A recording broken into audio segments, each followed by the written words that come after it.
जिला स्तरीय बाल वैज्ञानिक प्रदर्शनी रे बसंत चंडाल प्रथम।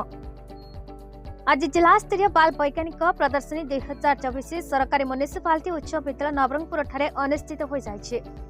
एही प्रदर्शनी को नवरंगपुर जिलार जिलापाल डॉक्टर शुभंकर महापात्र जिला शिक्षा अधिकारी छत्रपति साहू उद्घाटन करथिले। एही प्रदर्शनी रे 10टी ब्लॉक रो छात्र छात्री माने अंशग्रहण करथिले।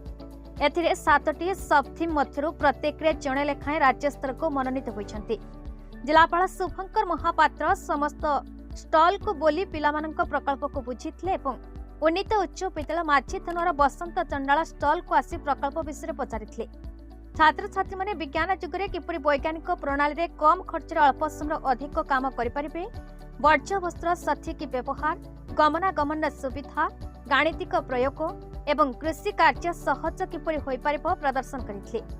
उन्नीत उच्च विद्यालय माझी थानार बसंत चंडाल कृषि उपकरण प्रदर्शन करी जिले में प्रथम स्थान अधिकार करी राज्य स्तर को जीवा पाए मनोनीत होइछि। एथिरे विद्यालयर विज्ञान शिक्षक श्रीजुक्त बद्री नारायण विश्वाल मार्गदर्शक रूपे कार्य करी जिला तथा कोषाकुमुड़ा ब्लॉक पाए गौरव आनिछन्ति। एही जिला स्तर कार्यक्रम जिला विज्ञान परिदर्शक चित्तरंजन पट्टनायक मार्गदर्शक होइथिला।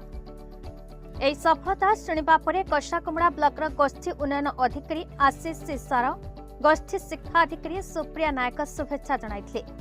ए खबर शुणिबा परे माझीधुना ग्राम पंचायत रे खुशी लहरी खेली जाइछे। माझीधुना ग्राम पंचायत सरपंच दयराम पुजारी, महाविद्यालय सभापति दिनेश पनका, एसएमसी सभापति लक्ष्मू हलबा तथा विद्यालय शिक्षक मधुसूदन साहू, मिताली मधुस्मिता साहू, प्रसन्नजित माझी, रविंद्र कुमार पट्टनायक, विश्वनाथ साई, जयराम कर, सुदाम सेठी, रणविजय कुमार राम, अन्नपूर्णा मिरकान, त्रिलोचन प्रधान, संतोष कुमार कांडे, तारिणी चरण माझी अभिनंदन जणाइछन्ति।